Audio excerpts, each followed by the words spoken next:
Beatles muncul sebagai mahakarya yang mengajarkan sinar kebijaksanaan dan satir. I'm not the dad of this verse can say, or nor of these dreams can tell the tale of God. Prolog dari karya Chaucer. Kata-kata itu menggambarkan kesadaran Chaucer tentang bagaimana keterbatasan diri dan ketidaksempurnaannya dalam karya. Setiap karakter dalam perjalanan menuju Terguri adalah bagian dari jalinan kain yang lebih besar, menggambarkan masyarakat dengan nuansa yang beragam, dari kesatria yang gagah dan berani hingga petani yang sederhana. Chaucer dengan pena sebagai pedang, melukis setiap karakter dengan detail yang mempesona menggunakan bahasa Inggris. Chaucer juga menggunakan metafora dan alegori manusia dan menghidupkan kembali nuansa kehidupan yang seringkali tersembunyi di balik konflik. Melalui karyanya, Chaucer tidak hanya menciptakan sebuah dunia sastra, tetapi juga membuka jendela menuju masa lalu yang penuh arti. Setiap kalimat yang ditulisnya adalah sejak kaki di kursi waktu, memandu pembaca untuk menjelajahi dan memahami lebih lanjut. Chaucer dengan pena sebagai alatnya dan kata sebagai senjata telah meninggalkan bekas yang mendalam dalam sejarah sastra.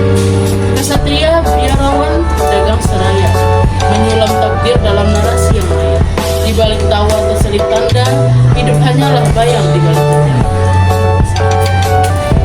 Hai, saya Zara. Saya akan menceritakan sedikit tentang future biografi dari Iwan Simatupang.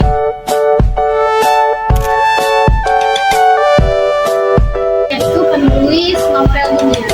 Iwan Simatupang lahir pada tanggal 18 Januari 1928. Dia lahir di Sumatera Utara.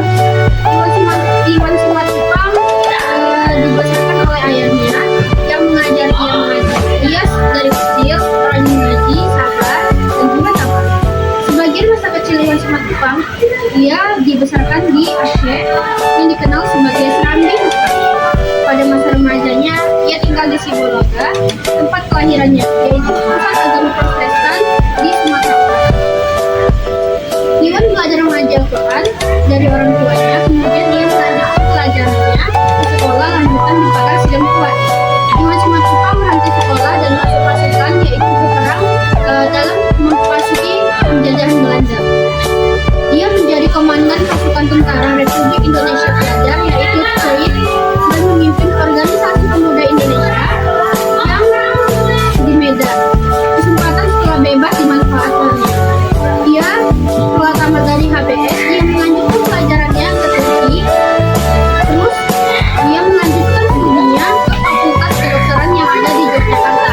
Dia mengambil jurusan kedokteran, tapi tidak lama kemudian ia keluar karena ia tidak sanggup dan trauma akan darah dan melihat mayat.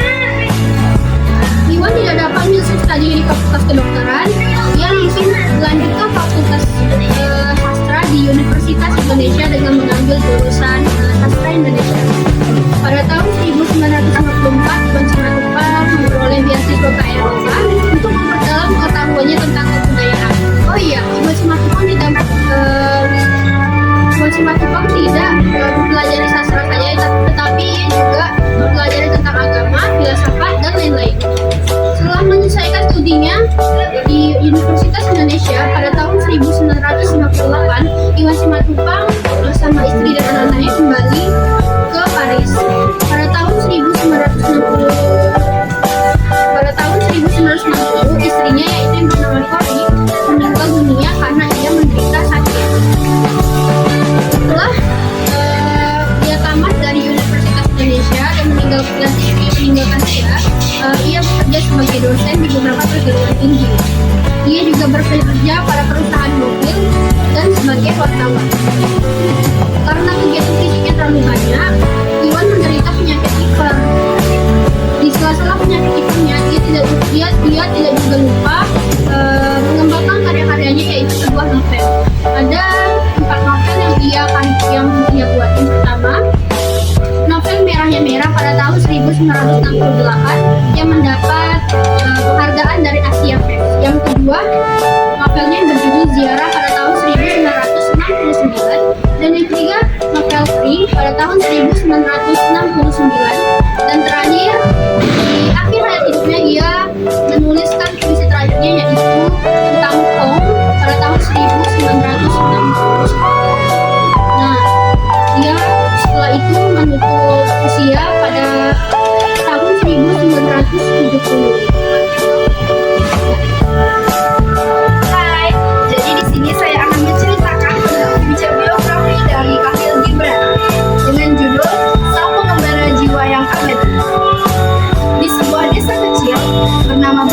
tepat di Lebanon pada tanggal 6 Januari 1883. Lahirlah seorang anak laki-laki yang telah akan menyentuh hati jutaan orang di dunia. Ya, dia adalah Khalil Gibran. Khalil Gibran lahir dari keluarga yang sederhana, dibesarkan di kaki pegunungan Lebanon yang sangat sepi, dan alamlah yang menjadi guru pertamanya. Ayahnya seorang pegawai pemerintah yang sering sekali abai terhadap pendidikan formal Gibran, sedangkan ibunya adalah sosok yang selalu mendukung dan mendorong mimpi-mimpinya.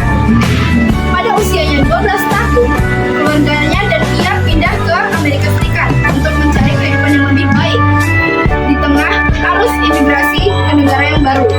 Boston merupakan negara yang sangat keras, penuh dengan tantangan bagi keluarga imigrasi yang miskin seperti mereka.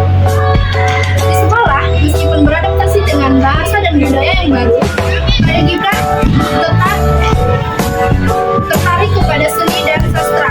Ia mulai menggambar dan menulis untuk mencurahkan segala sesuatu yang sulit diucapkan. Ketika usianya menginjak remaja, Gibran kembali ke Lebanon untuk melanjutkan pendidikannya. Secara fisik, Gibran memiliki postur tubuh yang tegak dan mata yang memancarkan kedalaman perenungan. Meski penampilannya sederhana, namun caranya penuh dengan kebijaksanaan. Pada tahun 1905, karya pertamanya yang berjudul Kings of the Valley terbit. Namun, karyanya yang paling mendunia adalah karya yang berjudul The Prophet pada tahun 1923.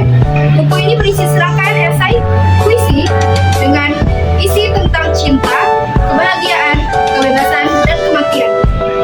Khalil Gibran meninggal tepat pada 10 April 1931 di New York akibat sirosis hati dan tuberkulosis.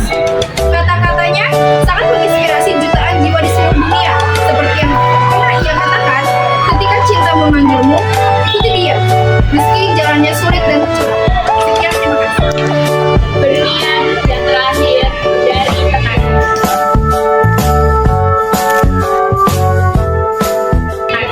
Edgar Allan Poe, manusia pemangku dari pelopor musik lemah tak berdaya, anak yang malang.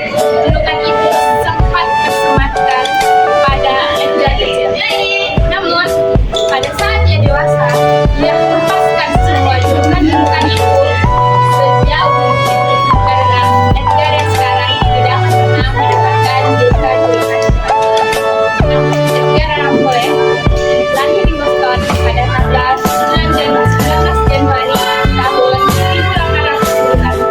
Ayah, ibu adalah panggilan asing baginya, karena dari kecil dia sudah ditinggalkan oleh kedua orang tua kandungnya, dan pada akhirnya ia dibesarkan oleh ayah ibu kakaknya.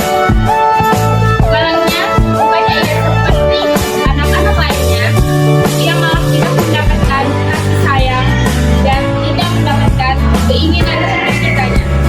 Ia malah dipenjara di dalam sel yang sering kita sebut rumah. Ia tidak diperbolehkan mengekspresikan dirinya melalui sastra.